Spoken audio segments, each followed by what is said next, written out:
Hello everyone, welcome to the channel. My name is Trey. Today we're going to be talking about the U.S. passport, specifically how to make this sucker a state national passport or a private citizen passport. It depends how you fill out your paperwork. It always does. But to show you, this is my passport. I'll show you a little bit here. That's my face right there. Okay. Just so you know it's me. Okay. So I did get the actual passport. I did fill everything out. Let's get the focus back. What you're going to need to actually complete this is a copy of your birth certificate. This here is an authenticated birth certificate. That's a whole nother video in itself. This comes from the state of Texas.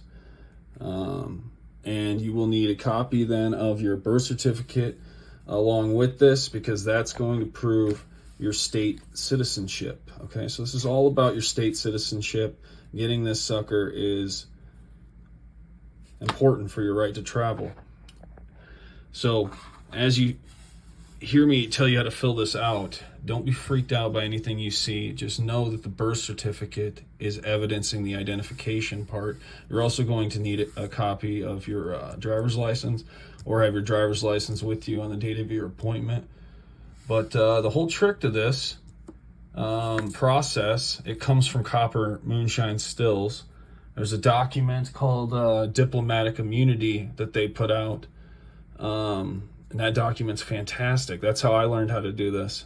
And as you can see, I got my passport. I've actually traveled to Egypt.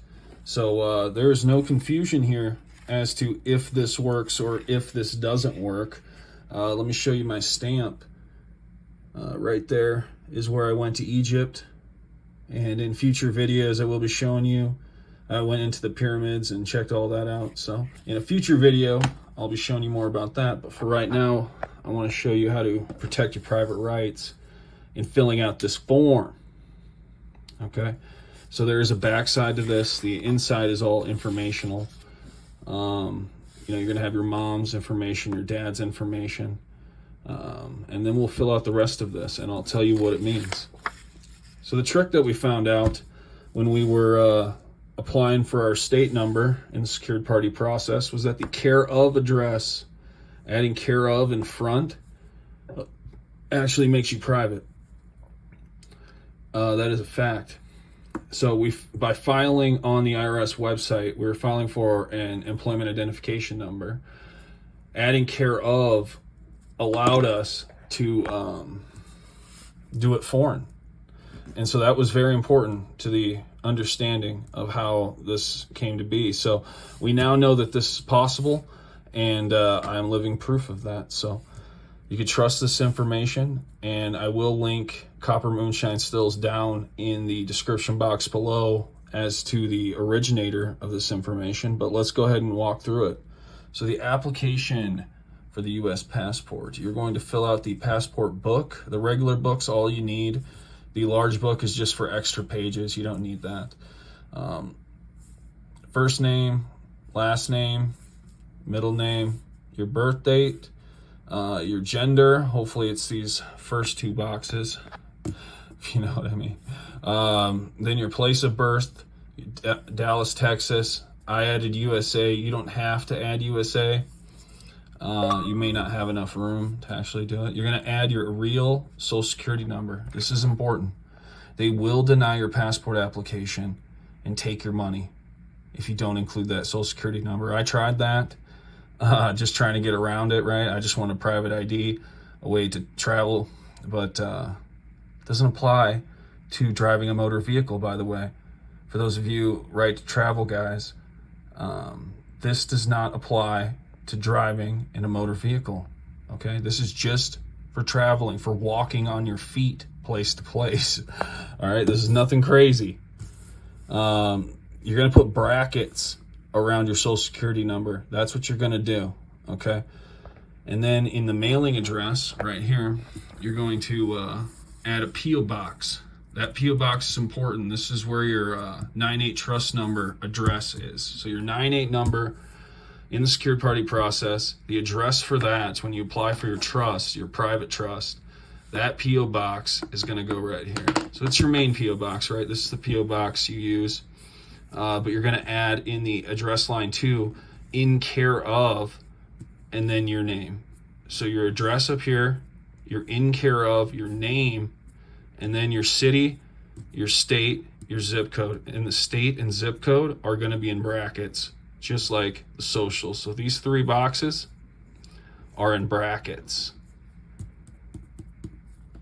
And I'm telling you, this works, okay? Don't worry about what we're signing here. We're going to do that last. And more importantly, you have to sign in front of the representative at USPS when you have your appointment. So this is all pre-filled out, what I'm showing you right now. The name of the applicant, last name, first name, middle name, your date of birth is going to be right here. Then it's going to be your mother's name, last name, her date of birth, her place of birth, and this is important, her gender, female, and then is she a U.S. citizen? No. Now, why are we putting no? It's because we're including a copy of our birth certificate. All of this stems off the idea that you are a state citizen first, you're born a state citizen, then you become a U.S. citizen. So what's the purpose of this passport?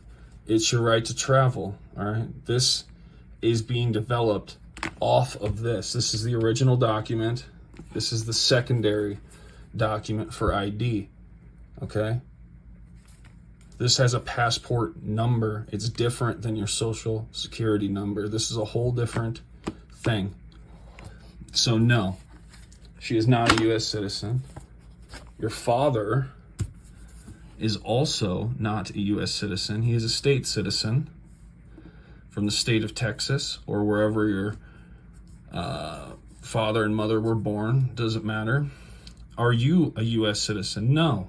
You are a state citizen. Does this work? Again, I've shown you I've been to Egypt. I filled this out this exact same way. This works. Have you ever been widowed or divorced? No. What's your occupation? You're a private banker. The United States Code will verify that under the definition of financial institution. One of the definitions is private banker. That's your original capacity. Your height, your hair color, country to be visited. Where are you going? That's what they want to know. Usually we just pick Canada or Mexico when we fill out our 9(8) trust because we're getting a private trust to put a lien on our social security number. It's the whole point of the secured party process. But so either Canada, Mexico, but you can have any country in here. It really doesn't matter. For the street address of your permanent address, you're going to put rural free delivery. You're actually going to write rural free delivery. Then you're going to put your own city, your own state. Then you're going to abbreviate the state. And then you're going to put the zip code. These 2 boxes are going to be in brackets. Then down here is the last thing you're going to need to fill out. And have you applied before or been issued a U.S. passport? No. Okay. So now that we've gone through the main boxes that apply to us, you can leave these blank. Don't let it fool you. Anything you don't want to fill out, you don't have to fill out. You can leave it blank. Only some of these are actually required. So now we're back to the front page. We have everything filled out.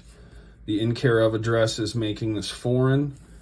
The address is now foreign because of the in care of. That's the whole point of care of. It's the whole trick to this. But we're ready to turn this in at the date of our appointment with USPS. And this part is not filled out yet, okay? They haven't put our information in for our driver's license. We do have to have that. But you're going to sign without prejudice UCC 1-308. This is the Uniform Commercial Code to reserve your rights. So this is the reservation of rights code that applies to you. Adding without prejudice first and then adding the code after. If this was a state form, you would add the state code law. So the codified law of your state that applies to UCC 1-308. Every state has adopted the Uniform Commercial Code for the most part. You'll be able to find it in your codified laws. If this was a state form, you would use your state codified law, but this is a federal form for the U.S. passport, so we use the federal law. And then you're going to sign your name. This is not very complicated to remember, okay? Without prejudice, UCC 1-308. This is what everybody's going to put because it's a federal form. And everybody who wants a U.S. passport to travel out of the country will sign it this way.